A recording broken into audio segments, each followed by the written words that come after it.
Hola, ¿qué tal? Buenas tardes. Pues muchas gracias. Especialmente quiero agradecer a la doctora Algeria Ramírez y al doctor Alejandro Elizondo, Alpamir, a la Universidad Veracruzana, que estoy lejos y ya la extraño, así que quizá el próximo verano me vuelvan a ver por ahí.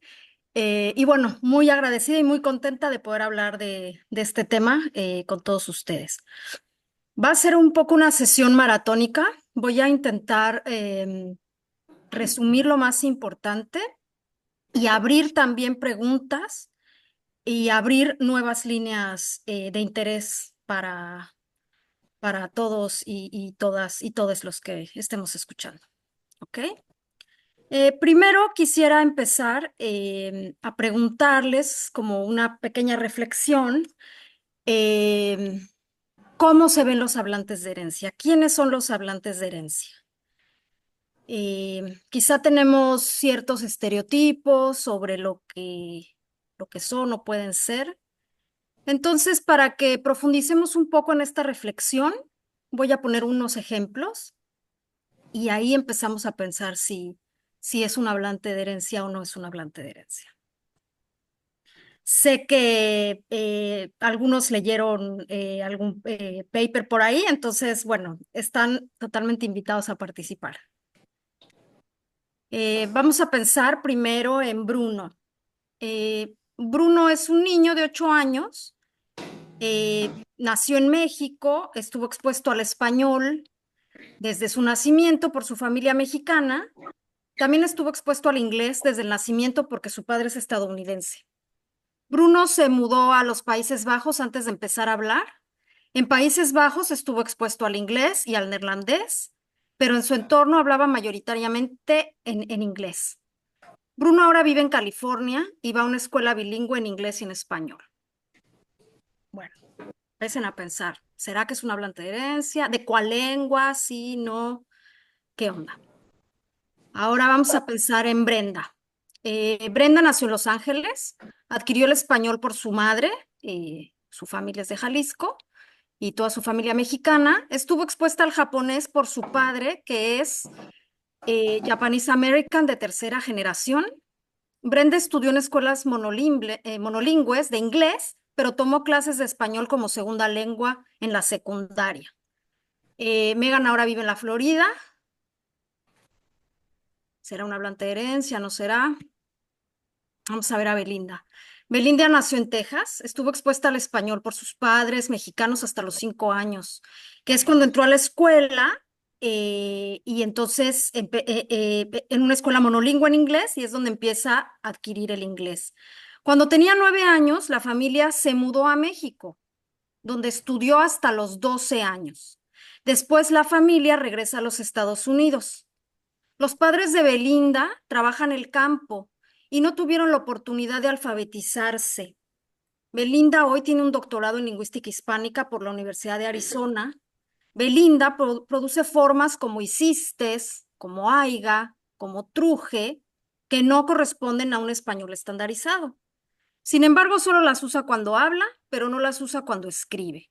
Belinda es actualmente catedrática en una universidad en los Estados Unidos. Vamos a pensar en René. René nació en Michigan, su madre es norteamericana y estuvo expuesta al español algunas veces cuando su padre mexicano la trajo de visita a visitar a su abuela a Acapulco. Ella no creció con su padre, lo veía 2 o 3 veces al año. René no habla español, pero entiende algunas cosas. Aunque creció en un contexto monolingüe en inglés, ella siempre tuvo curiosidad por aprender español y actualmente está en Perú tomando clases de español como segunda lengua. Vamos a ver a Pablo. Pablo nació en China y migró con su familia a Colombia a los 2 años. Estudió hasta los 7 años en Colombia y después su familia volvió a migrar hacia Florida. Pablo estudió en un sistema monolingüe y actualmente toma clases de español para hablantes de herencia en nivel intermedio. Pablo entiende chino, pero no lo habla. Entiende y habla español a nivel intermedio. Pablo se siente muy identificado con la cultura hispana.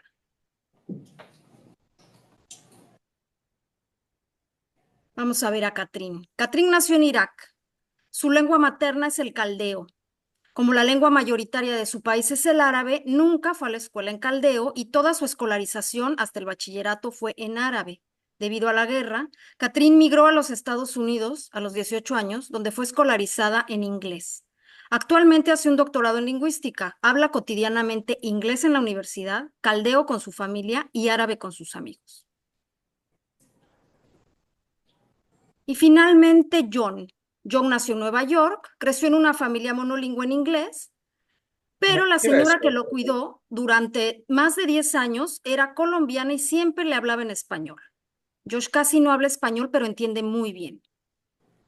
Entonces, eh, yo quisiera que pensáramos después de todo esto, cuáles son las primeras palabras que se nos vienen a la mente cuando hice la pregunta, ¿cómo se ven los hablantes de herencia? ¿Cómo se ven? Bueno, según el doctor Pascual y Cabo y Montrul 2021, las palabras inmediatas que nos vienen a la mente cuando pensamos en hablantes de herencia son diversidad. Diversidad racial, cultural y de historia de vida. También variación en habilidades lingüísticas. Algunos de estos hablantes escriben en español, algunos no, algunos hablan de manera fluida, algunos se ponen nerviosos, ¿ok? Hay gran variación interna y de grupo. Y otra palabra importante es heterogeneidad, ¿ok? En los perfiles bilingües. Entonces, desde aquí lanzo mi invitación para que empecemos a pensar un poco rompiendo fronteras de categorías, porque en este momento las categorías estructuralistas van a ser difíciles para nuestro grupo de estudio. De tal suerte que dentro de la literatura del bilingüismo y especialmente dentro de esta diversidad de la que les hablo, se piensa más que en niveles o en perfiles o en el sí o no, en un continuo bilingüe. Vamos a pensar como de alguna manera un plano cartesiano, quizá, en donde, como dije, sea lo que sea que observemos de estos hablantes, va a haber altísima variabilidad. Bueno, entonces, hablando de esto tan grande, con los ejemplos que hablamos y de esta variabilidad, quiero decir que hoy me voy a concentrar en el contexto norteamericano primero y después vamos a pasar a un contexto mexicano. ¿Ok? La primera parte de la charla va a ser una revisión teórica y la segunda parte va a ser una revisión práctica de algunos materiales como para dar ideas y etcétera. Bueno, también quiero mencionar que desde la ciencia, este tipo de estudios se ven como fenómenos de frontera, ¿ok? Son fenómenos de intersección y son necesarios puntos de vista interdisciplinarios. Entonces, no podemos hablar solamente de un fenómeno lingüístico, gramatical o fonológico si no estamos dando cuenta de lo social, de lo contextual y de lo afectivo, ¿ok? También es importante señalar que ya de unos años para acá, pues sabemos que la adquisición de primeras lenguas, de segundas lenguas y de lenguas de herencia son campos de estudio ya con grandes cuerpos de investigación.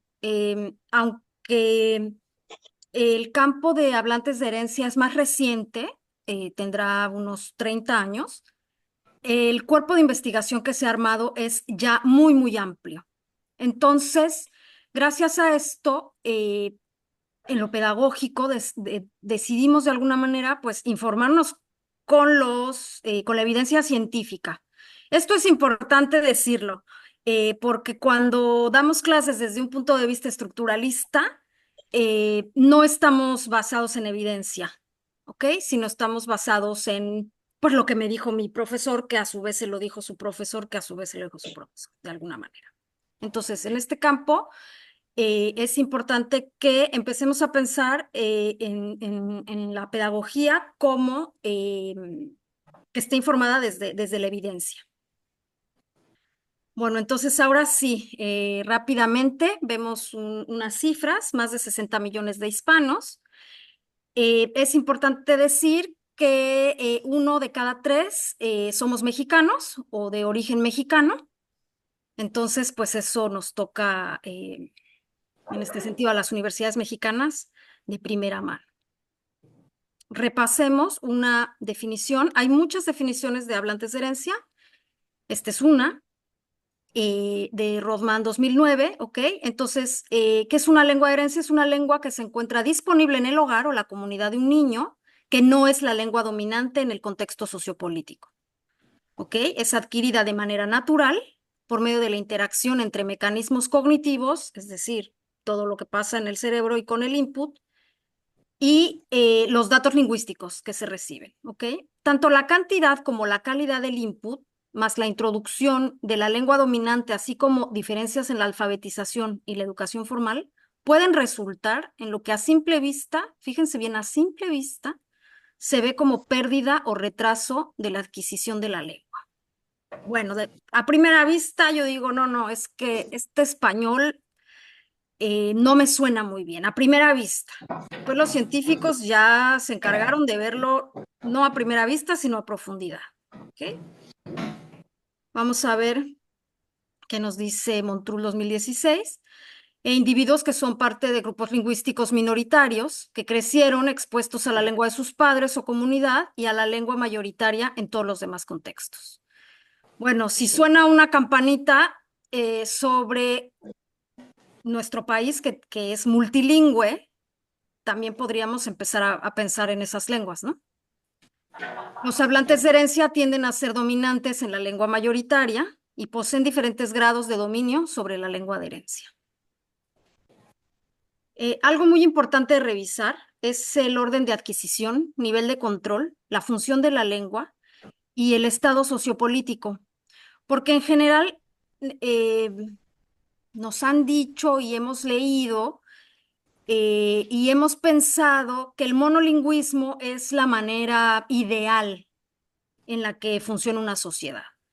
Esto lo vamos a ver también a lo largo de la presentación, tiene que ver con ideologías decimonónicas en las que era muy útil esta idea de una sola patria, una sola bandera, una sola lengua.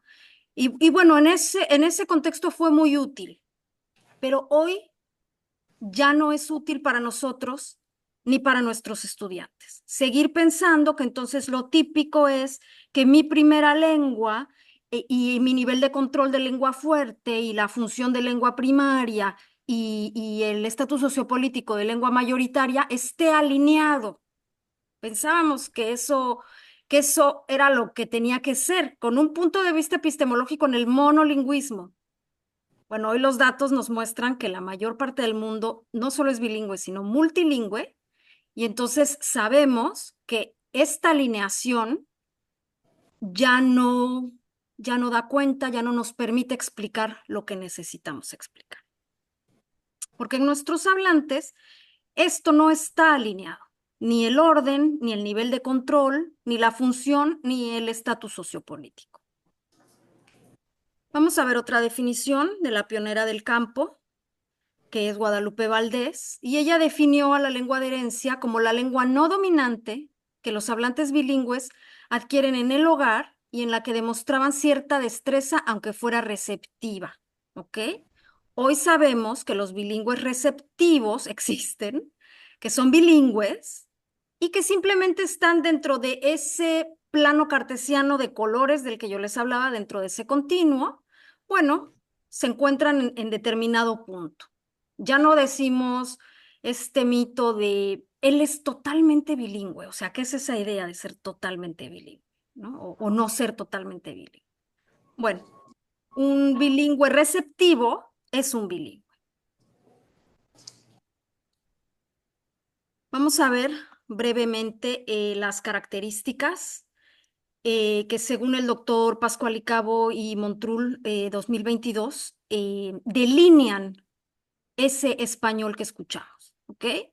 Cuando tu primo viene de regreso a visitar a la familia y escuchas un español que dices, este es diferente a lo que yo escucho, bueno, aquí vamos a ver qué es lo que hace, lo que delinea eso que tú escuchas, ¿ok? Por una parte, hablamos ya de la condición de lengua minoritaria, y no solo minoritaria, estigmatizada frente a la lengua mayoritaria de prestigio en la sociedad. Porque quizá un hablante de francés en México es un hablante de una lengua minoritaria, pero el francés goza de mucho prestigio en México. Entonces, no es lo mismo la experiencia que tiene alguien que habla una lengua minoritaria en algún lugar, una lengua que goza de mucho prestigio, a la lengua que habla alguien cuya lengua tiene un estigma. Las experiencias son diferentes. Ok, número dos, la vitalidad y el valor socioafectivo de la lengua de herencia, tanto en la comunidad como en el ámbito familiar. Es decir, ¿qué tanto nos animamos unos a otros a seguir hablando la lengua o a perder la lengua?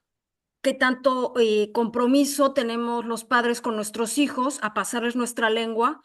O quizá también es visto a veces que la lengua puede evitar la movilidad económica y social. Entonces, nadie quiere que su hijo sufra discriminación, nadie quiere que su hijo eh, tenga impedimentos para su movilidad social.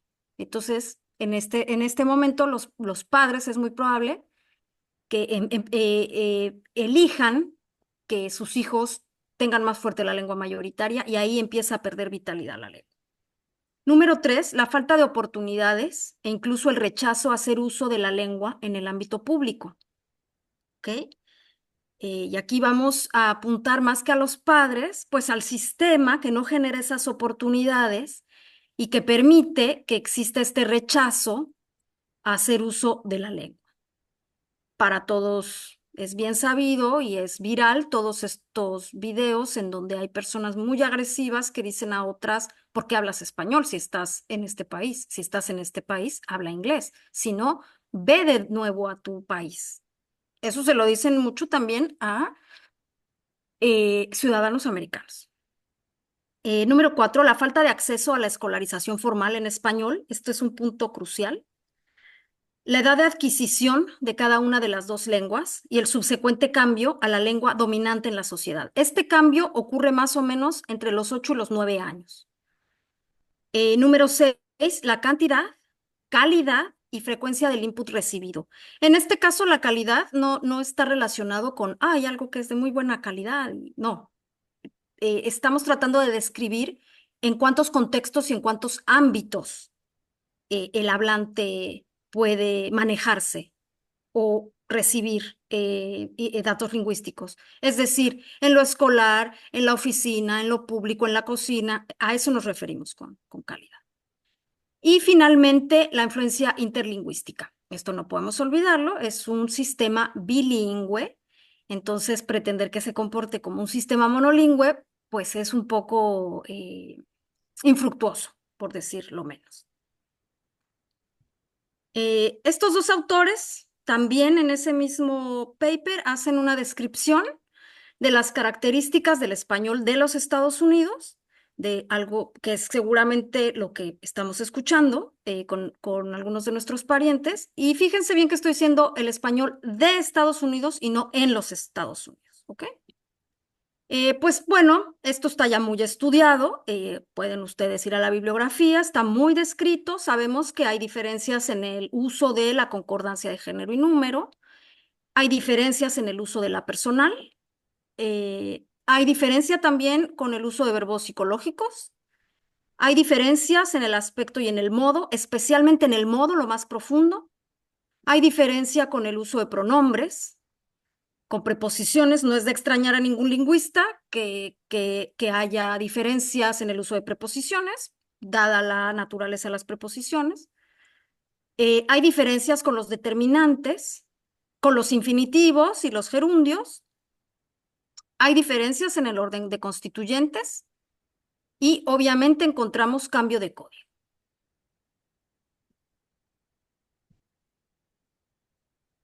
Vamos a ver el contexto sociopolítico. Tenemos que seguir hablando de eso y profundizando en eso, porque el contexto sociopolítico es lo que nos da un fenómeno cognitivo o lingüístico de determinada naturaleza.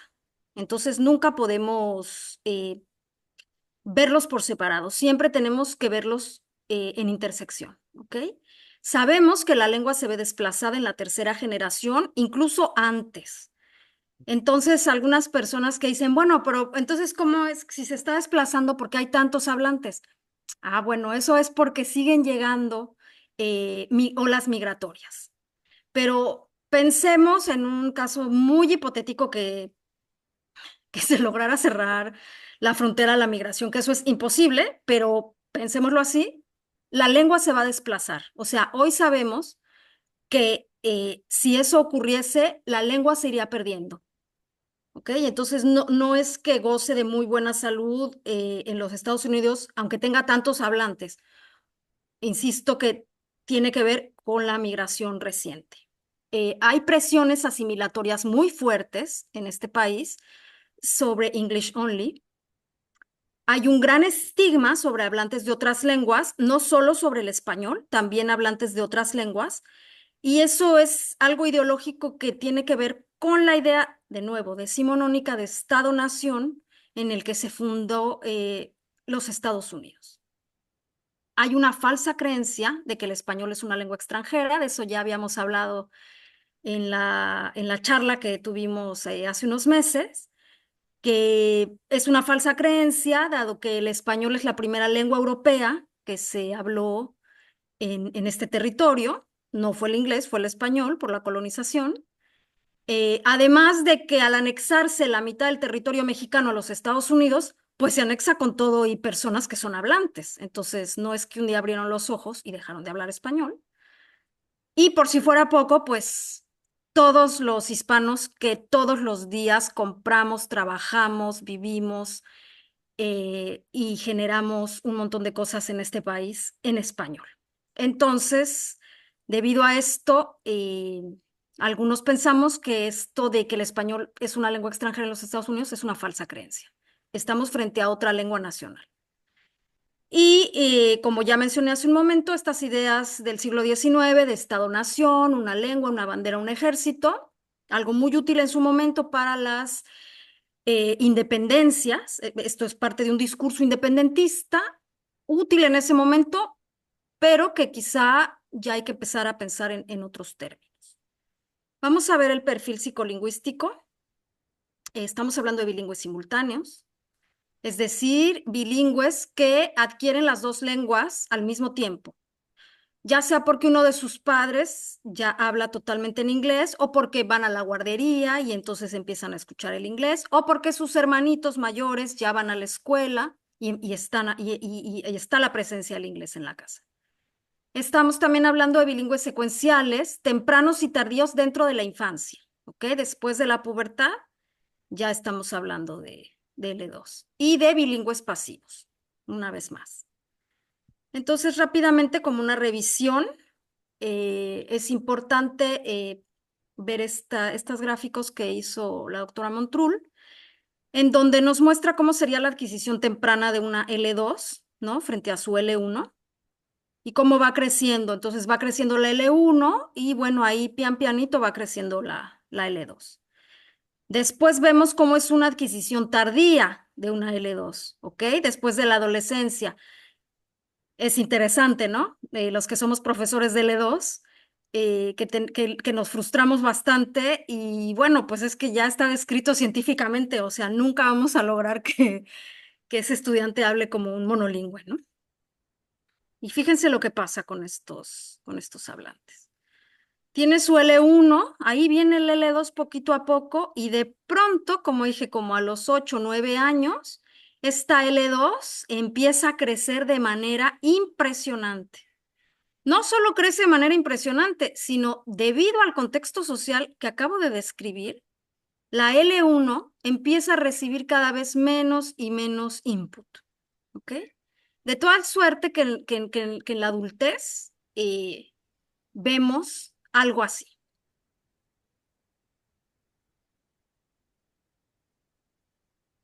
Vamos a ver el perfil social. Ahora vimos lo psicolingüístico, vamos a ver lo social.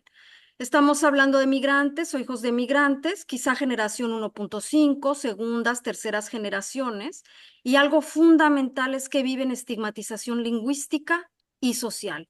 Insisto, no es lo mismo un hablante de francés en nuestro país que un hablante de español en los Estados Unidos.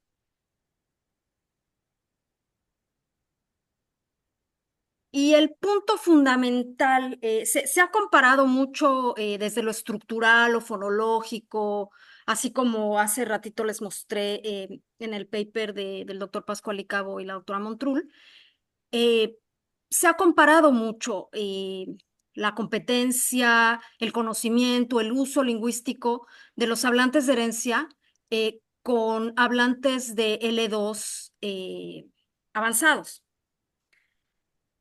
Y bueno, eh, el propósito de esta charla no es mostrar esos datos, eso sería para otra charla, pero lo que encontramos que es fundamental es la relación emocional que tiene el hablante de herencia con la lengua. Esta relación muchas veces es conflictiva. Y claro, ¿cómo no va a ser conflictiva? Estamos hablando de un bilingüismo de élite versus un bilingüismo estigmatizado. Entonces, si toda la vida el hablante ha escuchado que está mal hablar español, además, no solo está mal hablar español, sino que su español es malísimo. Bueno, entonces, evidentemente hay una relación emocional complicada con la lengua. Esto va desde dejar de hablar totalmente la lengua. Si todo el tiempo me están diciendo que está muy mal que yo hable esta lengua, que go back to your country, que you're in America, speak English, y además mis parientes, las escuelas, las redes sociales me dicen que mi español es malísimo, bueno, pues es natural que alguien no quiera estar en esa posición, ¿ok? Entonces, creo que es muy importante para los que somos profesores de lenguas saber que no es lo mismo tener un grupo en el que buscamos un bilingüismo privilegiado, o sea, un bilingüismo de élite, a tener en un aula hablantes de un bilingüismo estigmatizado. A partir de aquí es que empieza a cambiar todo. Entonces, bueno, pues sí, tenemos grandes desafíos con lo que hemos hablado. Y entonces, ¿cómo hago, no? O sea, si yo tengo estos estudiantes y vienen a México y van a la UNAM y van a la UV porque quieren reconectar con sus raíces, porque quieren reconectar con su variante dialectal y lo que encuentran es mexicanos que les dicen, pues tú no eres suficientemente mexicano y además ese español que hablas, pues es un poco raro, por decirlo menos. Eh, ¿Qué hago? ¿Qué hago yo como profesor? ¿No? Bueno, este es en el punto en el que nos encontramos. Entonces, voy a hacer ahora una revisión bibliográfica breve de lo que se ha hecho en los Estados Unidos. Yo no estoy diciendo que en México tenemos que hacer lo mismo exactamente, solamente muestro lo que hasta ahora se ha hecho y que hay evidencia de que funciona. Eh, Vamos a hablar primero de Paulo Freire, que en México no nos es ajeno.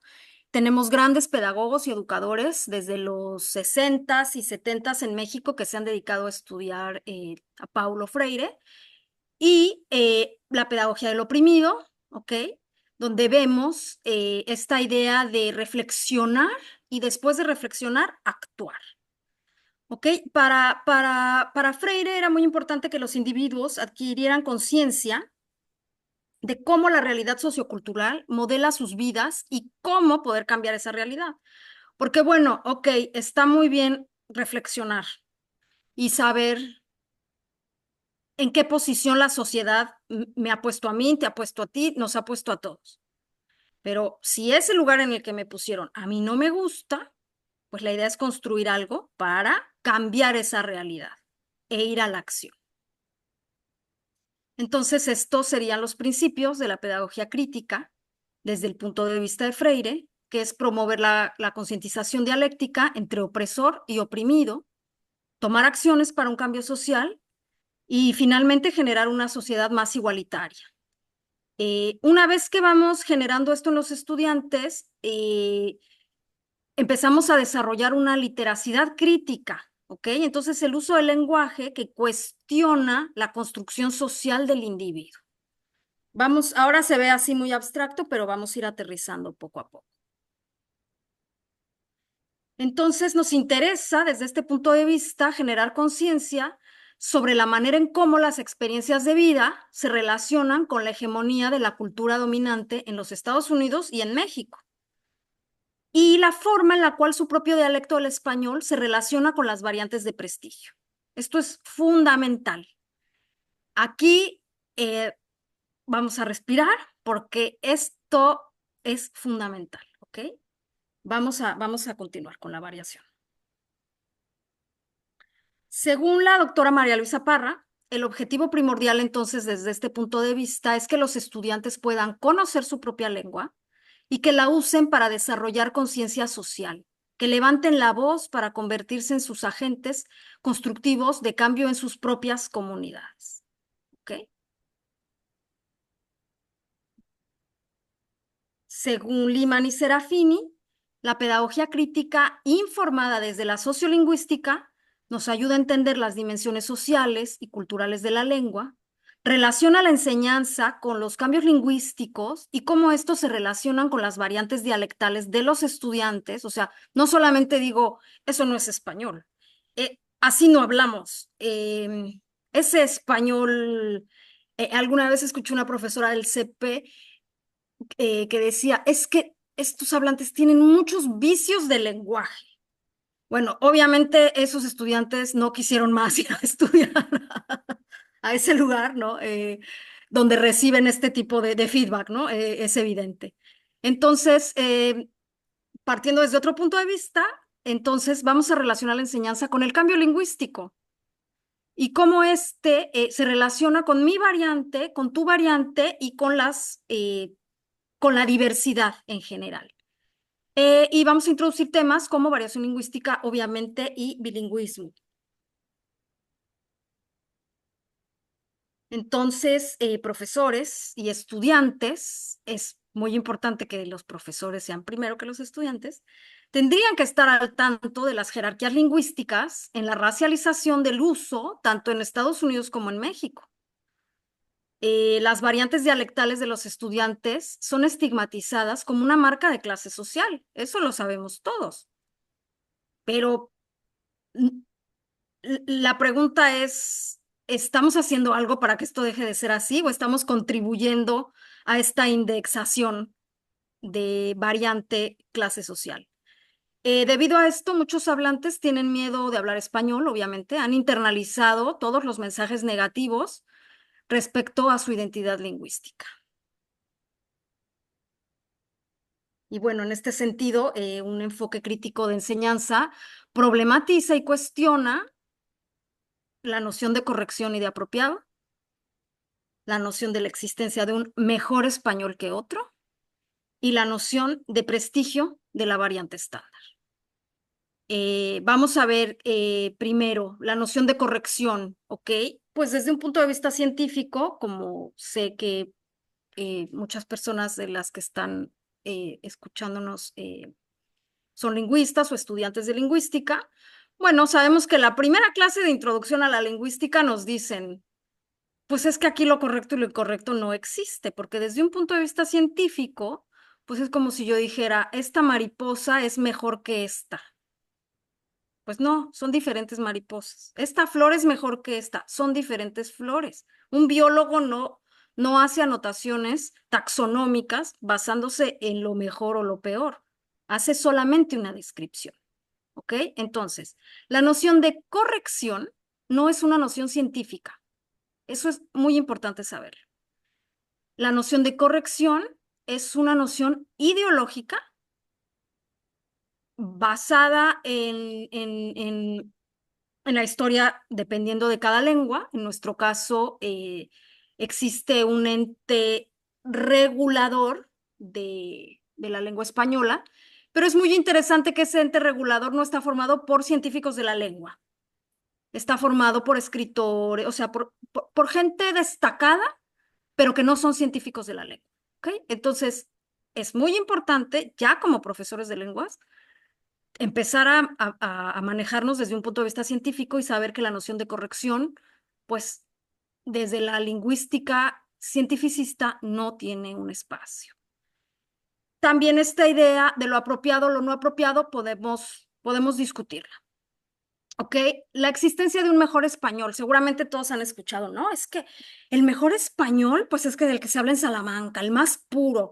El mejor español es el que se habla en Colombia, pero eso ¿quién lo dice? O sea, insisto, cuando va un biólogo a observar y a describir lo que ve, es muy poco científico eh, describir en términos de mejor o peor. No existe ninguna lengua mejor que otra, ni ninguna variante mejor que otra, desde un punto de vista objetivo y científico. Lo que existe es una socialización ideológica de jerarquía. Eso sí existe y no lo vamos a negar, obviamente. Hay un uso, el uso estándar, el uso privilegiado, que socialmente, debido a todo lo que hemos ido socializando en las escuelas, es más aceptado que otro, pero no porque sea mejor. ¿Ok? Y la noción de prestigio de la variante estándar. Justamente la variante estándar es la que aprendemos en la escuela. Sí, claramente tiene prestigio social, pero no quiere decir que alguien que no maneje la variante de prestigio, no quiere decir que esto esté ligado a las capacidades, por ejemplo, intelectuales. ¿Ok? Simplemente es alguien que no tuvo la oportunidad de recibir esa estandarización, pero su cerebro funciona perfectamente y su capacidad lingüística está intacta. Simplemente no conoce la variante estándar. Si uno se la enseña, la va a conocer y está. ¿Ok? Entonces, esto es muy importante. Desde este punto de vista, entonces, las metas finales serían que el estudiante tome conciencia de las ideologías, que es de lo que estoy hablando, detrás de las variantes lingüísticas y sus registros, y así comprenda por qué su variante es como es. Esto sería relevante de enseñar. No solo eso, sino que el estudiante comprenda, como dice mi mentor, que su problema no es lingüístico, sino social. ¿Ok? Vamos a ver ahora ejemplos. Bueno, otro de los objetivos sería que el estudiante pierda el miedo a hablar español y pueda hacer frente a la discriminación y a los estereotipos. Finalmente, que el estudiante logre integrarse en los contextos educativos y laborales en todas sus capacidades de ciudadano, ya sea en México o en los Estados Unidos, y pierda el miedo a la exclusión social. Retomando a la profesora Kim Potofsky, la noción de hablar correctamente está basada en ideologías dominantes del prestigio social sobre la lengua. Muchos profesores hemos sido formados y entrenados desde este punto de vista. Algunos profesores piensan que solo ellos conocen la manera correcta de hablar español y no se cuestionan este marco de conocimiento. De esta manera se siguen perpetuando las relaciones de poder que lastiman la autoestima y el interés del proceso de enseñanza-aprendizaje de nuestros estudiantes. Entonces, para ver más o menos lo que pasa con estos hablantes y antes de entrar a los ejemplos, quisiera mostrarles un análisis de las presiones que se generan. Estamos hablando de dos lenguas colonizadoras e imperiales en lucha, ¿no? Que es el inglés y el español. Entonces, desde el punto de vista de las presiones en los Estados Unidos, los hablantes reciben desvalorización por las ideologías de English only. Esto es que no se enseñen otras lenguas en las escuelas, sino que todo sea monolingüe en inglés. Estas actitudes vienen una vez más de esta idea de Estado-nación, de unificación, y se van filtrando en redes sociales, en la televisión, en la escuela, en todas las instituciones. ¿Ok?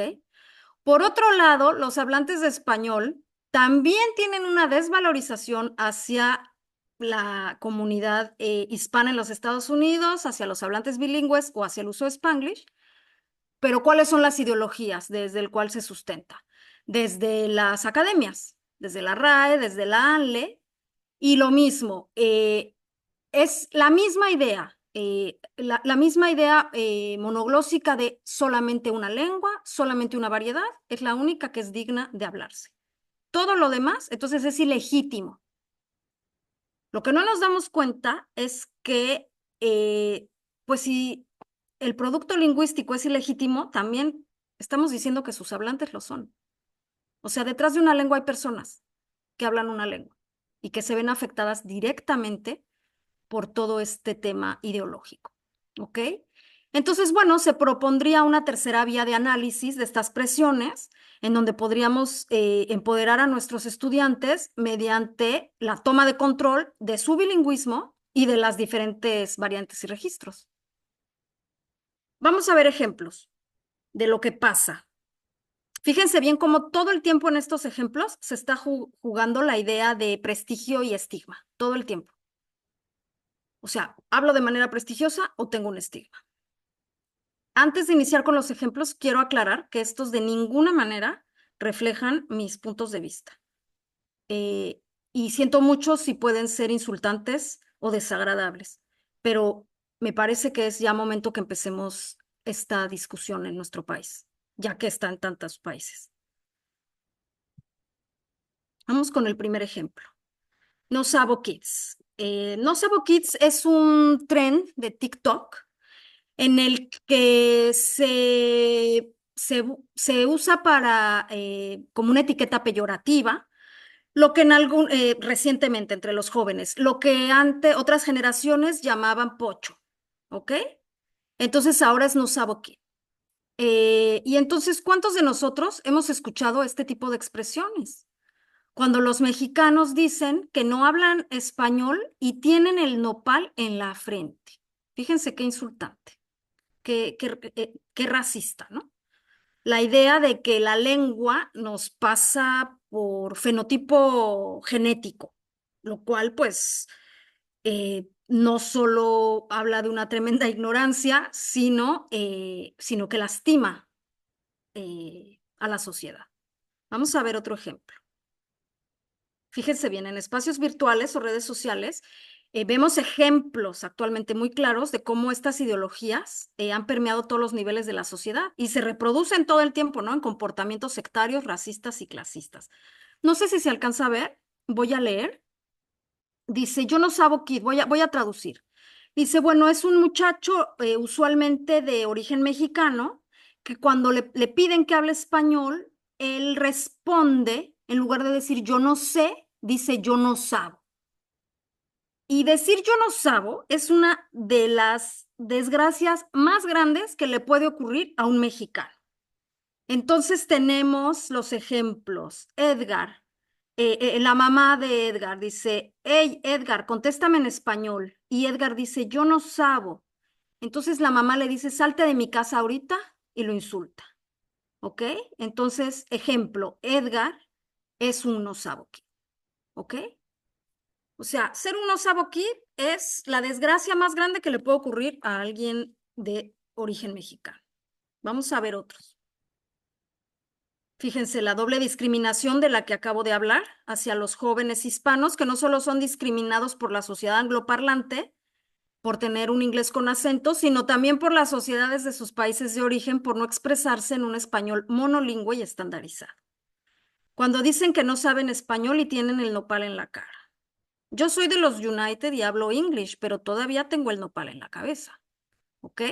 Bueno, este tipo de expresiones las escuchamos continuamente. Y como diría Jaime Maussan, y nadie hace nada. O sea, ¿cómo es posible que hayamos normalizado esto a este grado?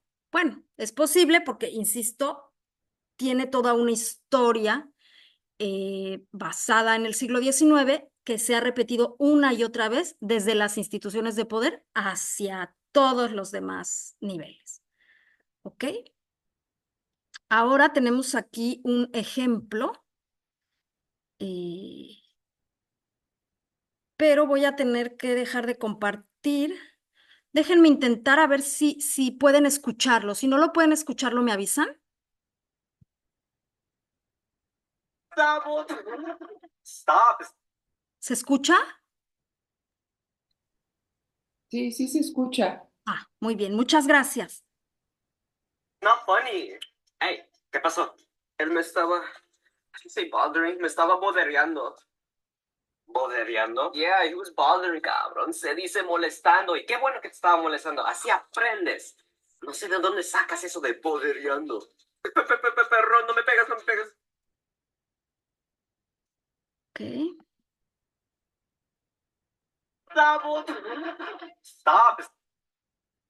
bien. Vamos a ver otros ejemplos. Vamos a explicar más o menos qué está pasando con esto. Verbo saber, pues es un verbo irregular. Y este es un proceso de analogía totalmente natural y lógico en la adquisición del español. Todos los niños sabemos que en algún momento de su vida han dicho yo no sabo, ¿no? Y vamos a ver por qué. Y lo voy a hacer así de manera escolástica, como me enseñó mi maestro de latín. Empezamos con el verbo amar. Siempre se empieza con el verbo amar. Entonces, yo amo o yo no amo, yo como o yo no como, y de pronto hay una irregularidad y entonces es yo sé o yo no sé. Pero si estamos hablando del contexto que mencioné anteriormente, de un muchacho que no tuvo la oportunidad de recibir educación formal por las ideologías de English Only de este país, su lógica no está afectada, su lógica es perfecta, su capacidad es perfecta. Lo que está pasando es un proceso de analogía en el que este tipo de irregularidades se aprenden de memoria. No tiene nada que ver con la lógica, ni con la capacidad lingüística o con la capacidad intelectual. Él no se lo ha aprendido de memoria, pues porque no tuvo la oportunidad de aprendérselo de memoria, como los que fuimos formados en la escolarización formal en español. Ese es el fenómeno. Lo interesante es que está indexado como algo peyorativo hacia cierta población. Vamos a ver otro ejemplo. Aquí no se me vayan a desmayar, tomen agua, échense aire, ¿ok? Aiga, ¿no? Bueno, oímos aiga, también es una de las mayores desgracias, ¿ok? Es lo mismo, es un proceso de analogía totalmente natural y lógico en la adquisición del español, de verbos regulares e irregulares. Tenemos caiga, tenemos alga, pues ¿por qué no vamos a tener aiga? Pero no solo eso, históricamente, aiga se ha usado desde el siglo XIII. Está rastreado el uso de aiga por escribanos y en literatura, ¿ok? Entonces, quien haya llevado clase de historia de la lengua, pues sabe perfectamente que aiga y haya son dos formas que en algún momento histórico compitieron y simplemente haya se empezó a usar más y aiga cayó en un poco de desuso. Digo un poco porque aiga se utiliza en todos los países hispanohablantes, en todos. Entonces, ¿de dónde nos vamos a dar golpes de pecho? Que aiga es lo peor que he oído en mi vida. En todos los países hispanohablantes, a lo largo de la historia, se lee, se escucha y se dice aiga, ¿ok? Y aquí les pongo un ejemplo eh, de español medieval. Vamos a ver otro ejemplo de español ya del siglo de oro, donde tenemos aiga, ¿ok? ¿Qué pasa con hiciste? Otro proceso de analogía, ¿ok? Si tengo ese en la segunda persona en todos los demás, pues aquí resulta que hay una irregularidad y que aquí no tengo ese, ¿ok? Quien no se aprendió esto de memoria sigue la lógica de su gramática mental. No solo eso, sino que durante mucho tiempo se usó hicisteis, ¿ok? Bueno. ¿Qué hay detrás de todo esto? Pues esto, ideologías monoglósicas que permean el conocimiento común y corriente de las personas y hacen parecer que ciertas actitudes son parte del sentido común, en palabras de Fairclough y de Bourdieu.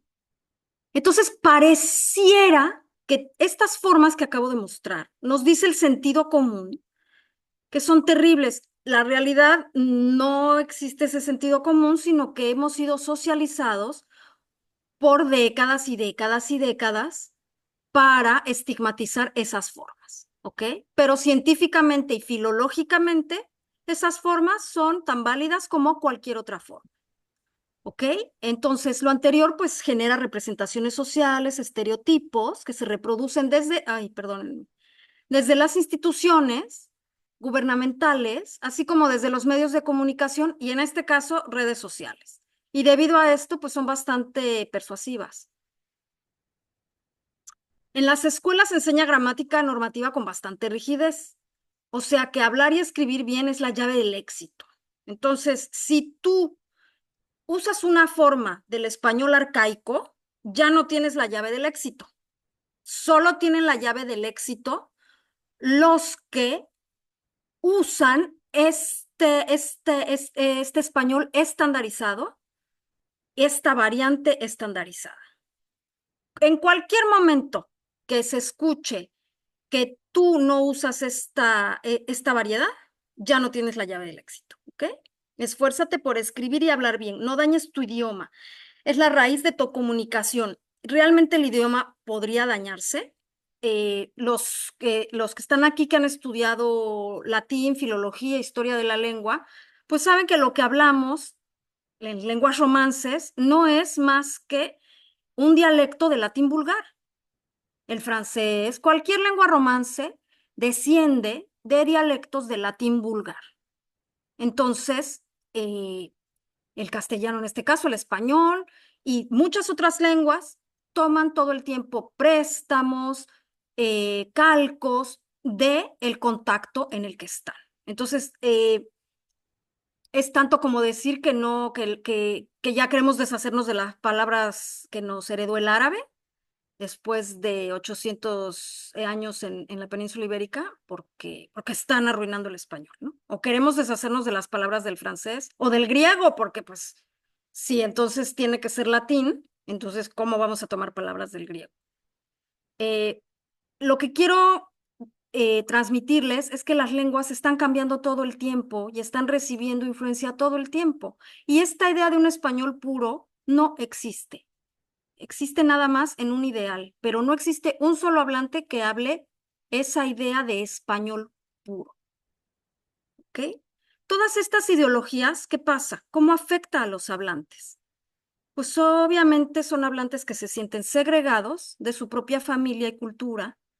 Es probable que decidan abandonar el uso de la lengua. Hay una desconexión familiar, hay una desconexión del discurso nacional y hay un deterioro profundo de la identidad etnolingüística. ¿Qué nos dice el doctor Pascual Icabo y Vergara Wilson sobre esto? Bueno, si tú vas a dar clase por primera vez a un grupo o si tienes un grupo mixto donde hay hablantes de herencia, toma en cuenta estos consejos. Número 1, desarrolla tu propia visión crítica, que es de lo que he estado hablando todo este tiempo. Cuestiona, ¿existe esa idea de español puro? ¿Por qué todos los hablantes bilingües muestran un mismo patrón? O sea, pregúntate qué está pasando, ¿ok? Número 2, lo primero son los estudiantes. No es nuestra necesidad de estandarización o de... No, lo primero son los estudiantes. Número 3, cuestiona lo seguro y lo familiar. Es decir, cuestiona si tú das clase como te enseñaron a dar clase y quien te enseñó a dar clase dio clase como le enseñaron a dar clase, ¿no? De generación en generación. Desde este punto de vista estructuralista, no está mal, pero podríamos empezar a cuestionarlo, así como hubo un momento en el que se empezó a cuestionar, eh, no sé, el conductismo, ¿no? Aunque igual no del todo, porque en muchas escuelas y muchas mamás de vez en cuando tenemos que usar el conductismo, ¿verdad? Bueno, esto es algo similar. Número 4, reconoce que no todas las adquisiciones discúlpenme, ahí ya estoy, ya me di cuenta, fíjense que yo que fui educada como monolingüe, ya empiezo a tener atrición de ciertas formas. Voy a tratar de reformularlo. reconoce que no todas las adquisiciones siguen un desarrollo lineal, ¿ok? No es que entonces los hablantes de tal lengua adquieren esta estructura y luego esta y luego esta y luego esta. Bueno, todos quisiéramos que eso fuera así, bien estructuralista, con unas fronteras muy bien definidas, pero los datos nos muestran que esto no es así. La evidencia científica nos muestra que esto no es así, ¿ok? Enfócate en lo que tus estudiantes sí pueden hacer. Fíjense qué injusto que nos llegan hablantes de L2 y apenas dicen yo me llamo Pedrito. Pedrito, eres un genio, hablas muy bien español, pero nos llegan hablantes de herencia y el primer feedback que damos es, aquí no conjugaste bien, aquí no hiciste concordancia de género, aquí no sé qué, esto no se dice. No, enfócate en lo que tus estudiantes sí pueden hacer. Tus estudiantes hablantes de herencia pueden hacer muchísimo con la lengua. Tienen un gran conocimiento de la lengua. ¿Ok? Número 6, el discurso de la comunidad es importante. Si los mensajes que damos, en lugar de decir, bueno, tenemos aiga y haya, que son dos formas que no tienen nada de malo en sí mismas, como formas de la estructura del español, simplemente que en un momento de la historia estuvieron en competencia y haya ganó. No es que haya sea lo peor del mundo, simplemente es que quedó relegado a lugares donde la colonia no estaba tan cerca, ¿ok? Eso da una explicación y entonces también le digo al estudiante, mira, esta forma está estigmatizada. Hay personas que creen que esta forma es incorrecta. Entonces tú eliges si quieres usarla. Esa es una manera de decir y otra manera de decir es lo peor que he oído en mi vida, porque cuando ese estudiante vuelva a su casa, va a hablar con su abuelita que dice aiga, va a hablar con su papá que dice aiga, y no les puedo explicar el dolor y el sentido de insuficiencia con el que se va ese estudiante a su casa. ¿Ok? Además con algo que ni siquiera se puede sostener de manera científica. Entonces, el discurso de su comunidad es importante. Que él pueda usar la variante estándar es importante, pero no arrancarle su variante. Su variante, que él pueda hablar con su familia también es importante. El número 7, piensa en lo local, piensa en lo comunitario. En mi caso, pues bueno, yo hago materiales para el tipo de bilingües que tengo en Florida, pero si estamos en Veracruz, pues vamos a hacer materiales que tengan que ver con todo lo maravilloso que hay en Veracruz, que es muchísimo. Celebra la variación lingüística, en lugar de, ay, es que ese regionalismo, como si el español que tú hablaras fuera un español así, idealizado, que no existe. Claro, todos los hablantes tenemos esa sensación, que nuestro español no tiene acento, ¿no? Por ejemplo, o sea, si le preguntas a la gente, te dicen, no, yo no tengo acento. Los argentinos tienen acento, pero yo no tengo acento. Ahora vamos a Buenos Aires y le preguntamos a los porteños, ¿ustedes tienen acento? Yo no tengo acento. Los mexicanos tienen acento, ¿no? Y vamos a Madrid y la realidad es que todos tenemos un acento, todos hablamos una variante del español y qué bueno, el español es muy rico en variación fonológica, prosódica, léxica, gramatical, está muy bien. Abraza el bilingüismo de tus estudiantes. Si tú estás intentando que tu estudiante hable como un monolingüe, pues te vas a dar de tope 50 años porque eso nunca va a pasar. Su cerebro ya es bilingüe y eso es un hecho científico. Entonces, abraza eso que tienes ahí y más bien hay que empezar a diseñar a partir de ese estudiante bilingüe que tenemos. Y algo muy importante, pues busca actualizarte en métodos y técnicas, ¿no? Insisto que la manera como nos enseñaron latín, de la letra con sangre entra, quizá fue útil en su momento, quizá no tenemos que rechazarla totalmente, pero quizá también podemos empezar a actualizarnos en otras maneras de empezar a dar clase. ¿Ok? Aquí hago la primera pausa porque ahora voy a mostrar ejemplos y materiales. Después de mostrar ejemplos y materiales, vamos a hablar del desarrollo curricular en México, no en los Estados Unidos. Hasta ahora, ¿alguien tiene alguna pregunta? ¿Quiere decir algo?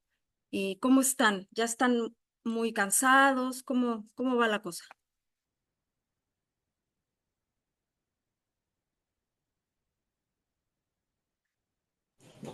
¿No? Bueno, entonces, Hay una pregunta. sí, sí. Hola Daniela, buenas Hola, tardes. Sí me escucho bien? sí. Sí. Bueno, pues primero, pues muchas gracias y la verdad que ha estado increíble todo lo que has comentado. Y yo quería preguntarte, sé que es en otra realidad y en otro sistema, pero me surgieron dudas, por ejemplo, en el caso de educación básica, por ejemplo, acá en México que hubo un tema con sociolingüistas que apostaron por un enfoque descriptivo en los libros de texto y pues les fue, lo voy a decir así, ¿no? Muy breve, les fue re mal, ¿no? Por parte de medios de comunicación bastante conservadores, opositores y pues alérgicos a siempre a decir de cosas que no saben, ¿no? Pero me parece que muy sesgados. Entonces, pero a mí me quedó esa duda, ¿no? Entonces, bueno, este enfoque descriptivo con una niña, un niño de 7 u 8 años, ¿no? ¿Qué pasaría ahí, ¿no? Si convendría como desde ese momento crear esa conciencia de la diversidad, de los usos, de los registros, o apostar tal vez por otras alternativas más clásicas, o no sé, me quedó a mí como una duda, ¿no? Y porque a veces lo preguntan muchos profesoras y profesores de básica, se acercan y te preguntan qué opinarías de esto, ¿no? Pero bueno, eso y felicitarte mucho. Ay, muchas gracias. Es una gran pregunta, me encanta. Qué bueno que me das la oportunidad de hablar de esto. Yo tuve oportunidad de ver los libros de mi área, ¿no? De lengua. No vi los de matemáticas ni nada de eso, de todo esa controversia que se suscitó. Los que yo vi, y conozco también a parte de los lingüistas que participaron en ese esfuerzo. A mí me parece que fue un gran avance científico lo que mostraban esos libros de texto. Lo que pasa es que, como tú bien dijiste, a ver, creo que esto tiene varias, vamos a hacer un poquito de historia. Me parece que los lingüistas en general no hemos hecho suficiente divulgación científica en nuestro país, como sí se hace en otros países. Eh, en este sentido, los lingüistas, los filólogos, los investigadores, a través de los años se han quedado en su cubículo y no se ha hecho suficiente divulgación. Entonces, me parece un gran esfuerzo empezar a hacer divulgación ahora. Es normal que haya habido toda esa reacción, pues porque no lo esperaban, ¿no? Entonces, la construcción social que hicieron es como, "Ay, ahora quieren que todos hablemos mal". Miren, que es imposible que todos hablemos mal porque toda la raza humana tiene una cognición, salvo que haya alguna patología, toda la raza humana tiene una cognición que está predispuesta genéticamente para la lengua. Entonces, las nociones de hablar bien y mal, pues ¿quién las determina? Las instituciones en el poder, ¿no? Insisto. Entonces, obviamente no estoy en contra de ninguna manera que se enseñen las variantes estándar. Eh, Hay que enseñarlas, pero enseñarlas no implica denostar otras variantes, que es lo que se ha venido haciendo en nuestro país a través de siglos, ¿no? Entonces, en ese sentido, me parece un gran esfuerzo lo que hicieron estos lingüistas de empezar a divulgar qué es lo que tiene que hacer la escuela, pues lo científico. Lo científico es que no hay nada de malo en ninguna forma, sino la jerarquía social es la que le da ese significado. Ay, discúlpeme. La jerarquía social es lo que le da ese significado. Em, Creo que todos ya tenemos que ir hacia allá. Mi madre me llamó desesperada. ¿Qué opinas de esto que está pasando? Y le dije, mami, ¿sabes que eso es lo que están enseñando en Harvard? Eso es la doctora María Luisa Parra, es lo que enseña y de lo que escribe, y sus libros tratan de eso, en la universidad más prestigiosa del mundo. Entonces, no podemos quedarnos aferrados a la colonia y aferrados a la forma. Está muy bien estandarizar a los niños, hay que hacerlo, pero eso no implica denostar otras variantes ni otras lenguas. Espero haber contestado tu pregunta.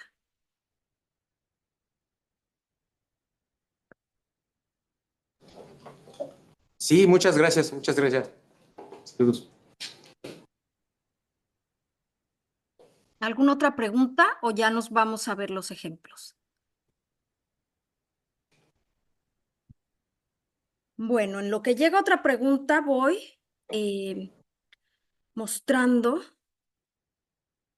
denme un momentito, otros ejemplos. Van a ver que mi computadora tiene muchas cosas abiertas.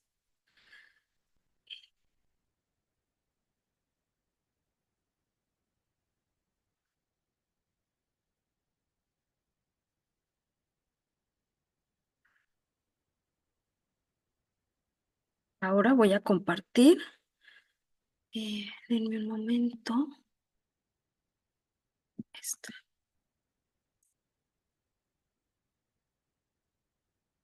¿Se ve? Sí, sí se ve. Sí se ve. Muy bien. Bueno, miren, este es una planeación para una clase de herencia de una semana que desarrollé para mi mentor, el doctor Pascual Icao. Y se los quiero mostrar, ¿no? Como una posibilidad. No estoy diciendo, insisto, que en México tenemos que hacer los mismos métodos que hacen en los Estados Unidos, pero simplemente como para empezar a ser creativos, ¿ok? Entonces aquí, bueno, hablamos de una aula presencial, el español en el mundo. Entonces estamos mostrando cuáles son los objetivos. Pues bueno, que los estudiantes se familiaricen con variación sociolingüística del español. ¿Qué es lo que están haciendo esos libros de texto? Y reflexionen sobre su propia variante, ¿ok? Que por medio de la reflexión conjunta descubran ideologías dominantes y jerarquías asociadas a ciertos usos del español, que desarrollen agencia y sean capaces de decidir de manera informada qué características del español quieren usar dependiendo su contexto. ¿Ok? Lo que decía yo respecto a aiga y a haya. O sea, si yo tengo un alumno que dice aiga, está muy bien que diga aiga con su abuelita, con su papá, y además, una vez informado de las jerarquías sociales indexadas en las formas, si el estudiante decide usar aiga en un contexto profesional o académico, como un acto político, está muy bien. Yo conozco hablantes que hacen eso.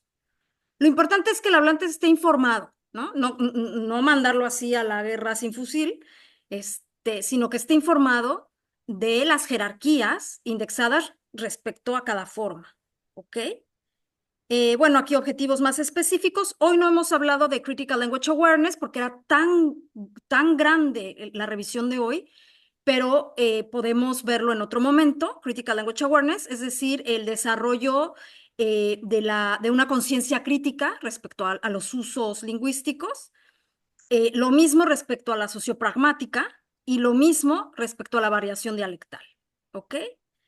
Y en lo lingüístico, pues sí, vemos reglas de acentuación y usos de pretérito e imperfecto, ¿ok? Todo en contexto.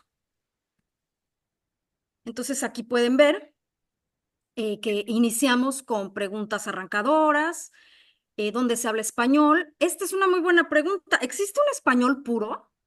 ¿Y qué pensarán nuestros estudiantes? Muchos van a decir, sí, el español de España.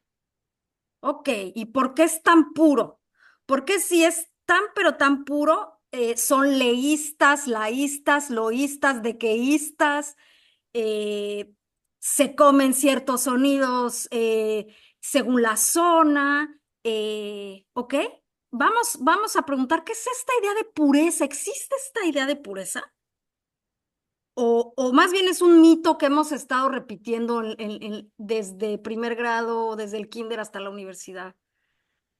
¿Existe el español de los Estados Unidos? ¿No? A ver qué piensan ellos. Entonces pueden decir, bueno, sí es en los Estados Unidos porque somos todos migrantes. Ay, pero ¿qué crees? Que la historia muestra que no, que el español fue la primera lengua europea que se habló en este lugar, que somos tantos millones de hablantes, que se anexó más de la mitad del territorio mexicano junto con sus hablantes, ¿ok? Con mucho gusto, después puedo poner a disposición del departamento, ya sea de PAMIR o de lingüística, estos materiales para que los puedan ver. Eh, Aquí voy a compartir un video. Quisiera saber si se escucha. Mi hija apenas gatea y aún no camina todavía. Mi niño pequeño solo ¿Se escucha el anuncio? Discúlpenme. Bueno, ahí va el anuncio y después viene el video, lo siento. dice algunas palabras. ¿Le preocupa el desarrollo de su hijo? El español es una de las lenguas más importantes del mundo. Es el segundo lugar por número de hablantes y se ha dicho que es el idioma para hablar con Dios. Pero, ¿de dónde viene el español? Los lingüistas no saben con certeza cómo surgió el lenguaje humano, pero sí han explicado que los idiomas se empezaron a diferenciar cuando las poblaciones se separaban. El hecho de vivir en lugares aislados con diferente clima, animales, vegetación y diferentes vecinos hizo que a partir de pequeñas variaciones de dialecto se crearan idiomas completamente diferentes. Los lingüistas notaron que muchas lenguas tienen características similares en su gramática y vocabulario, como si estuvieran emparentadas. Así agruparon las lenguas en familias distribuidas por el mundo. Y como familias que son, es posible trazar un árbol genealógico que nos indicaría que hace miles de años había menos idiomas. El español, llamado más propiamente castellano, ya verás por qué, forma parte de la familia indoeuropea. En la península ibérica, ahora España, hasta antes del siglo III a.C., no se hablaba español. Los habitantes eran iberos, celtas, celtíberos, tartesios y hasta fenicios y griegos. De estas lenguas, llamadas de sustrato, tenemos por ejemplo la diferencia entre los conceptos ser y estar, que no existe en otros idiomas y que proviene del celta, o palabras como gancho o colmena.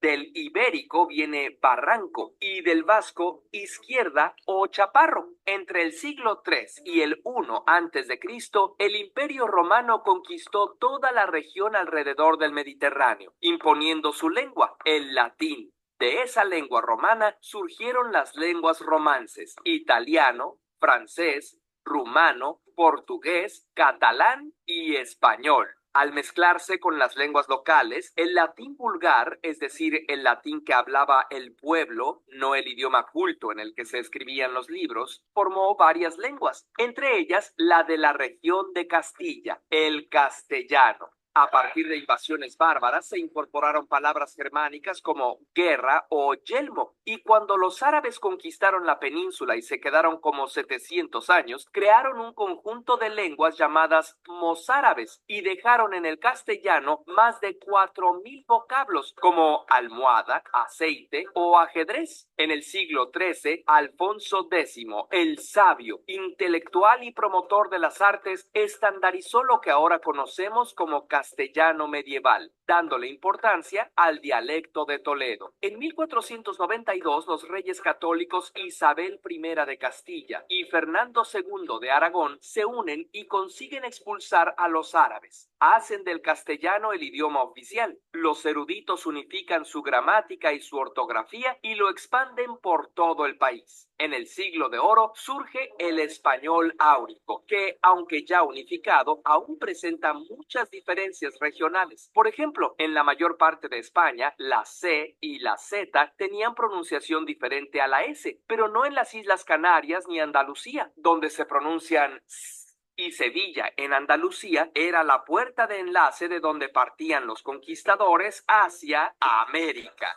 Muchos habían nacido ahí y la mayoría había pasado un buen tiempo viviendo en la región. Por eso los latinoamericanos decimos cerveza y no cerveza. Cuando los españoles conquistan América, el castellano se mezcló con las lenguas de sustrato de cada región. México aportó vocablos del náhuatl, como tamal, chicle o tomate. El quechua de Perú y Bolivia aportó caucho, cóndor y papa. Y sin las lenguas antillanas como el taíno, no tendríamos ni barbacoa, ni canoa, ni hamaca. Y se discute si la palabra huracán es taína o maya. Las lenguas están vivas y en constante evolución. Actualmente no es raro que incluyamos palabras del inglés o que el inglés tome prestados vocablos del español, y los mismos intercambios suceden con otros idiomas. Por ejemplo, la palabra tiza es de origen náhuatl y se usa en todos los países hispanohablantes, menos en México, donde al mismo objeto le llamamos gis, que viene del latín.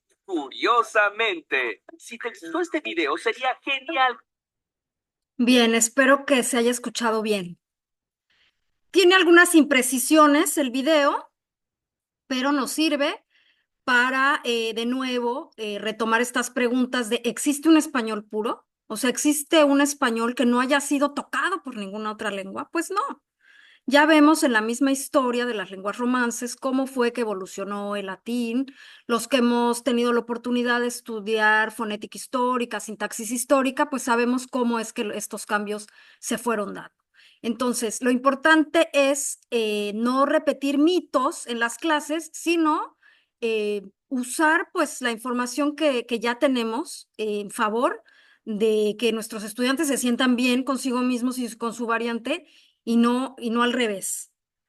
Denme un momento que paso. Ok. Bueno, entonces la última parte para hacer la asimilación, entonces ellos pueden explicar qué significa para ellos hablar español. Y aquí, pues yo les digo, puedes usar inglés y español para escribirlo. Este es todo un marco teórico que se ha desarrollado que se llama translanguaging. Y yo de manera anecdótica, con mis hablantes de herencia, mis estudiantes y con mis estudiantes de L2, he notado que mejoran muchísimo en habilidades comunicativas una vez que quito toda esta desesperación y prohibición de usar el inglés, y entonces empiezan a comunicarse de una manera más cómoda, me empiezan a aprender palabras. Sé que esto va en contra de muchos enfoques comunicativos, pero insisto que de manera anecdótica no tengo datos míos que respalden esto, pero otras personas sí. Es todo un marco teórico en donde se usa, se translengua en las clases de lengua, ya sea en la lengua dominante, con la otra lengua, y etcétera. De manera controlada y para fines muy específicos no tendría que ser esto un problema.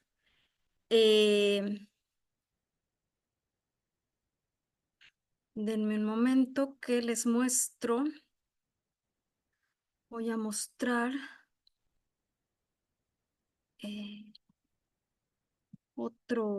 otro material que es en el que he estado trabajando pues los últimos 2 años y está ya casi listo. Denme un minuto. Aquí está.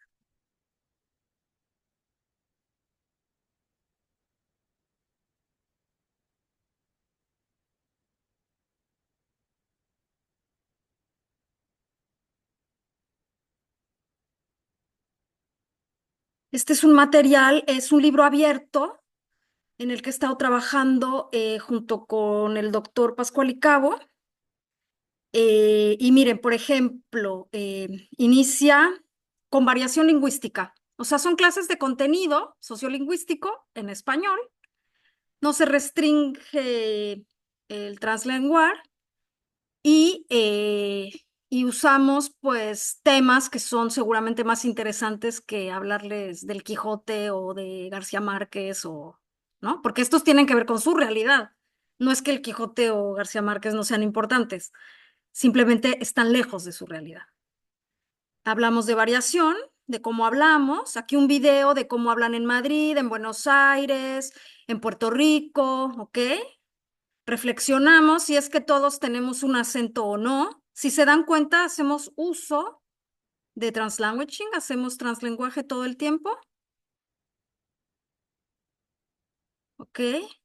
Reflexionan sobre la discriminación lingüística, el tipo de discriminación que es, y si es válido discriminar, o sea, a alguien por cómo habla, ¿no? Aquí tienen un texto de la doctora Violeta Vázquez Rojas del Colegio de México, que ella es una lingüista teórica, semanticista, pero últimamente ha estado publicando cosas de divulgación, lo cual aplaudo.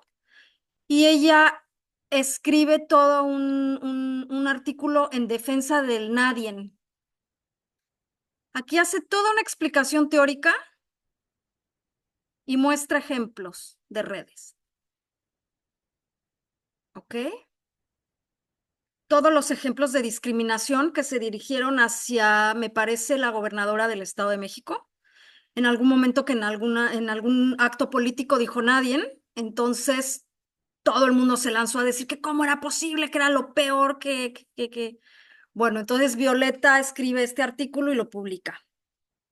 Miren, hasta el expresidente Felipe Calderón se sumó a ese bullying cibernético y discriminación lingüística. Muy bien, exhibió a Delfina que esta contestará las acusaciones. De esto nadie la salva. No sabe hablar y se muestra limitada. La maestra no estructura ideas ni sabe hablar, nadie le entiende. ¿Algún traductor? Pero ya vimos que científicamente las formas que usamos tienen que ver con dónde nos socializamos y no tienen absolutamente nada que ver con nuestras capacidades intelectuales o lingüísticas o de hacer un trabajo. Eh, entonces, me parece un artículo muy interesante. Bueno, la cantidad de bullying cibernético que recibió esa hablante fue impresionante. Y al final, entonces hay una entrevista con la autora, entonces usamos obviamente materiales auténticos, entonces con base en este texto, escucha la entrevista y entonces ahora reflexiona y dime, ¿existe alguna forma de discriminación aceptable? ¿De dónde surge la idea de que algunos hablan bien mientras que otros no saben hablar? ¿Es esto científicamente, esto es objetivo o es parte de una carga ideológica? ¿No? Eh, bueno, seguimos con el tema. Aquí ponemos ejemplos de Spanglish. Eh, Keep tranquilo, no habla Spanglish. Aquí hay un investigador que habla, que desmitifica toda esta idea de que el Spanglish es una mezcla de lenguas que no tiene ningún tipo de orden, ni que los hablantes de Spanglish no hablan ni una ni otra lengua. Bueno, aquí hay un investigador que explica los patrones, o sea, hay patrones lógicos que quiero decirlo en español, code switching, en el cambio de código. Entonces aquí el estudiante puede decir que es el Spanglish para ti, escribamos sobre el Spanglish, hablemos sobre el Spanglish, ¿no? Spanglish de élite versus Spanglish estigmatizado, ¿no? Eh, Eso se ve también en la televisión, se ve en todos lados, como hay un Spanglish de élite que está muy bien visto, especialmente si eres millonario y tu fenotipo es de determinada manera. Entonces, si tú metes palabritas del inglés, uy, eso se ve súper bien. Pero si tú eres chicano, uy, entonces quizá ese Spanglish ya no se vea tan bien, ¿no?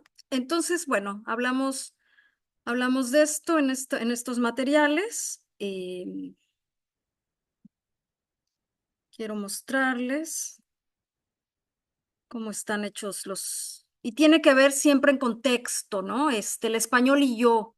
latinos en UF, porque si yo me pongo a hablarles de un tema que no tiene nada que ver con ellos, Calderón de la Barca. Bueno, yo estudié a Calderón de la Barca, si está por aquí el doctor Emilio Sánchez, que él es especialista en Siglo de Oro. Bueno, él también estudió mucho, etcétera, Siglo de Oro, pero para mis estudiantes, que yo les hable Calderón de la Barca, eh, no sé, es un poco distante, ¿no? Es una realidad que no conoce. Entonces, en este sentido, estamos tratando de que el estudiante pueda hablar y escribir y leer y entender sobre cosas que tienen que ver con él, ¿no? Y bueno, como este estudiante está en Florida, pues hablamos de su historia con el español, de los latinos en Florida, etcétera, etcétera, de las reflexiones sobre lengua y raza, de lo que pasa en su comunidad, etcétera. Entonces, bueno, aquí vuelvo a hacer una pausa por si alguien tiene alguna pregunta. Antes de ya irnos hacia la recta final, quizá ya están todos desmayados. Espero que no.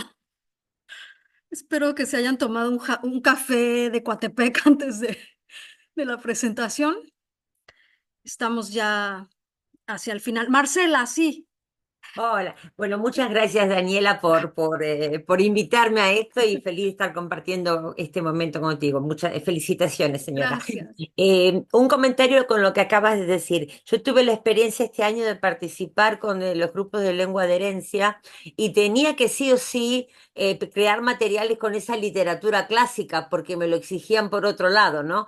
Sí, Y entonces, por ejemplo, hicimos el juego de darle frases, por ejemplo, Sor Juana Inés de la Cruz, o sea, con frases de literatura clásica y que ellos no sabían que estaban leyendo eso con imágenes que correspondían ahora, para ah, qué hablar del interesante. feminismo, de los derechos de la mujer, de la violencia de género, o sea, todos estos temas que los movilizan y usábamos imágenes actuales o ilustraciones así y la cita de la ilustración eran partes, versos de las poesías. Cuando Wow, ellos descubrieron después que lo que habían estado analizando y tenían que relacionar verso e imagen correspondía a literatura, no podían creer que algo tan viejo, podía ser tan actual como, e incluso la corrupción con Fuente Ovejuna y ese claro. tipo de cuestiones. Así que en algún momento, si quieres, lo compartimos, pero Uy, me genial. Muchas encantaría, gracias. Marcela. Muchas Bueno, gracias, todos los que Daniel. pudieron escuchar a Marcela, ella hace unos materiales impresionantes. Yo la vi presentando en Harvard una vez unos materiales que quedé impresionada. Gracias, Gracias, Marcela. Me Daniel. encantaría poder ver esos materiales. Gracias, Daniela. Creo que Seguimos. es una maravilla. Y además todo con humanidades digitales y etcétera, Y ¿no? con esta pedagogía crítica que estás hablando, que eso es muy importante lo que estás trayendo. Me Gracias, por favor. encantaría, sí. Gracias, Marcela. Bueno, ¿vieron esto que sirve esto como una pregunta arrancadora simplemente para que la creatividad de todos empiece a fluir hacia lugares insospechados para poder realmente servir y apoyar a nuestros estudiantes en lugar de oprimir y generar pánico cada vez que ellos hablan español y son censurados? Em, y bueno, finalmente, ya para que ya ese café de Coatepec no decaiga, vamos a ver, bueno, ¿qué pasa con todo lo que hablamos de una pedagogía tradicional, ¿no? Pues cómo afecta esto al mantenimiento del español.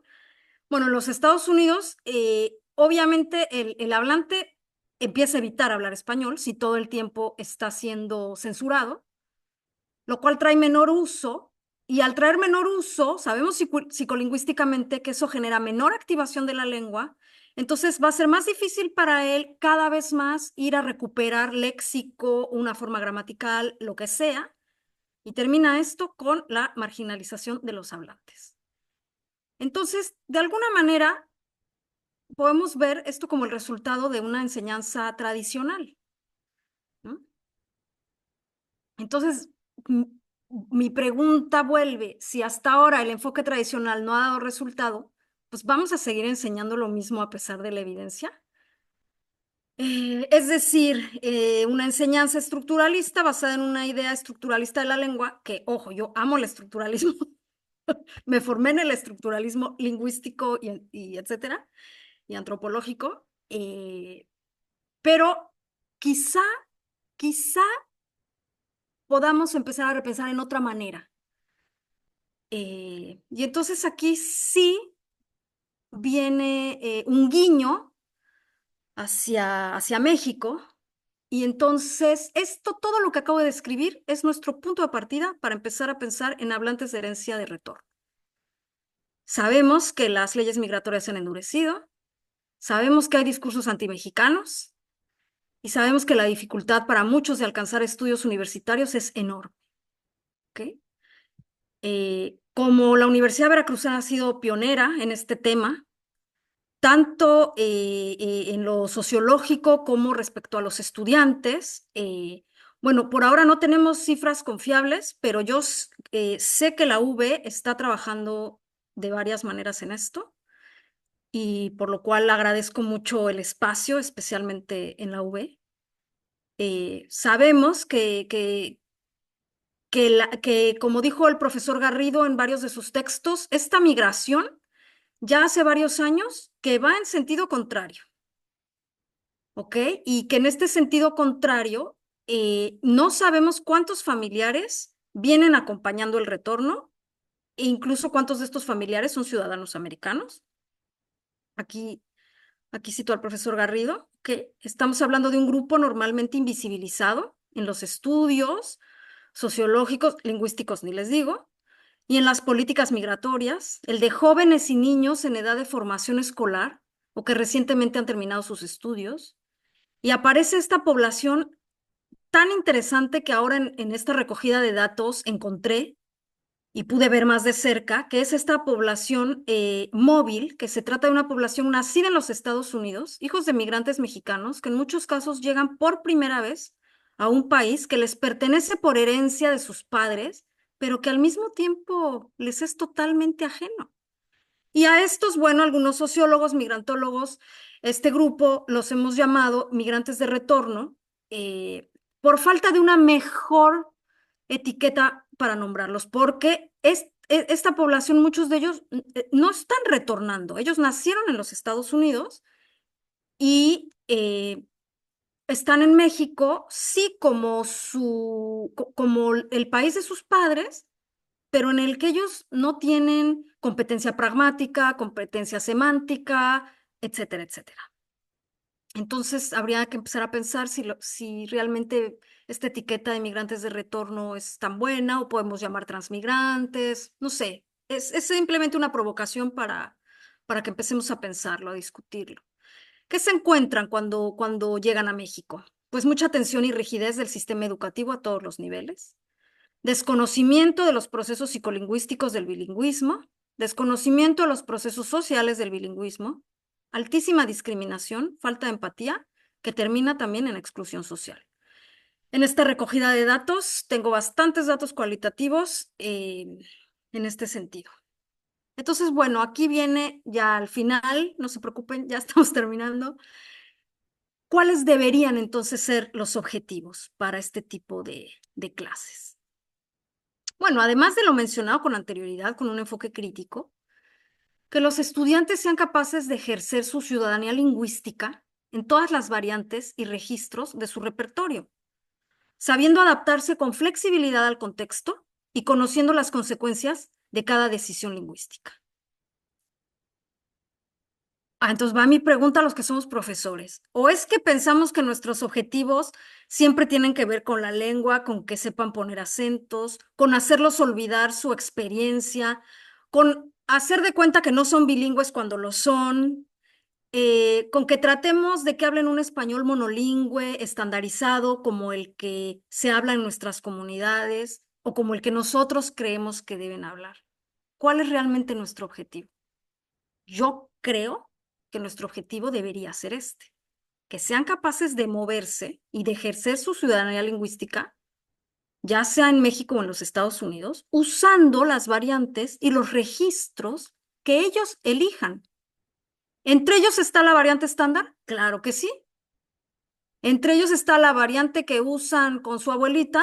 Claro que también. ¿Ok? Sin arrancar ni denostar ningún registro variante. De tal suerte que estar en Estados Unidos o en México sea una elección para los que tienen capacidad de movilidad. Muchísimos no tienen capacidad de movilidad, pero algunos sí. Y aquí retomo también sobre el libro que publicó el profesor Garrido. Se trata de darles las herramientas y conocimiento necesario para poder participar en el ámbito educativo y laboral con las mismas oportunidades que los demás ciudadanos mexicanos. Porque no debería de ser necesario, pero lo vamos a hacer, recordar que son ciudadanos mexicanos, que la educación en la Constitución mexicana pues es un eje rector desde un enfoque de derechos que nos refiere principalmente a la igualdad de oportunidades y al derecho a la educación superior también. Y que este es uno de los primeros espacios para recibir a jóvenes migrantes en un espacio de interacción e integración y un punto de partida para transitar y entender las reglas de su nuevo contexto. De esta experiencia dependerá mucho la oportunidad para su integración social y económica para nuestro país. Entonces no es cualquier cosa, es algo de suma importancia. Hablé del contexto en los Estados Unidos y en el contexto mexicano pongo en blanco porque lo tenemos que descubrir juntos, tenemos que empezar a escribir esta historia. Para mí, el futuro en la pedagogía en esta área tiene que ver con desarrollos curriculares y programáticos efectivos y actualizados para atender las necesidades lingüísticas, sociales y afectivas de esta población. Y bueno, como prometí que me iba a apurar, ya terminé. Muchísimas gracias. Gracias y pido disculpas si fue demasiado denso. Con mucho gusto podemos después ir poquito a poco. Ahora fue como toda una revisión general y algunas provocaciones y algunas preguntas que quedan ahí para ser retomadas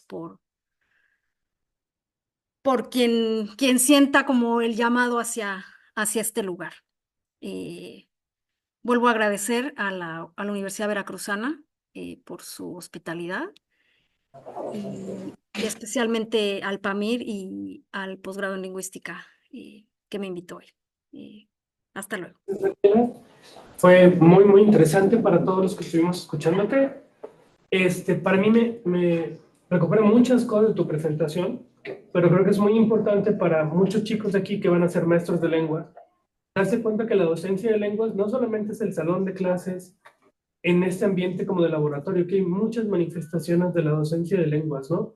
La docencia de lenguas en contextos como el que nos presentaste, enseñar lenguas en contextos de refugiados, por ejemplo, en México que estamos recibiendo, y donde hay un impacto social mucho más inmediato que a veces lo que vemos en una clase de lenguas donde todo es bonito y romantizado, ¿no? En algunos casos. Entonces, me parece muy, muy interesante. Te agradezco mucho tu disposición y espero que sea la primera de varias colaboraciones. Y bueno, no sé si alguno de los asistentes tenga alguna pregunta o quiere comentarle algo a Daniela. Antes de irme, ay, otra vez yo, no se asusten, es muy rápido. Quisiera hacer el último llamado a si ustedes se identifican como parte de esta población o conocen a alguien, a que se ponga en contacto conmigo porque sigo tomando datos en esta área, ¿ok? Ahora sí me callo, lo prometo. No, yo tengo el flyer que me compartió Daniela, al que esté interesado yo con gusto los puedo compartir para igual canalizarlos contigo para tu investigación. Gracias. Entonces, si no hay ninguna pregunta, pues bueno, cerraríamos aquí la sesión. Daniela, muchísimas gracias por tu participación. Fue súper interesante y te repito, ¿no? Que sea la primera de varias colaboraciones. Así será. Muchas gracias. Hasta pronto.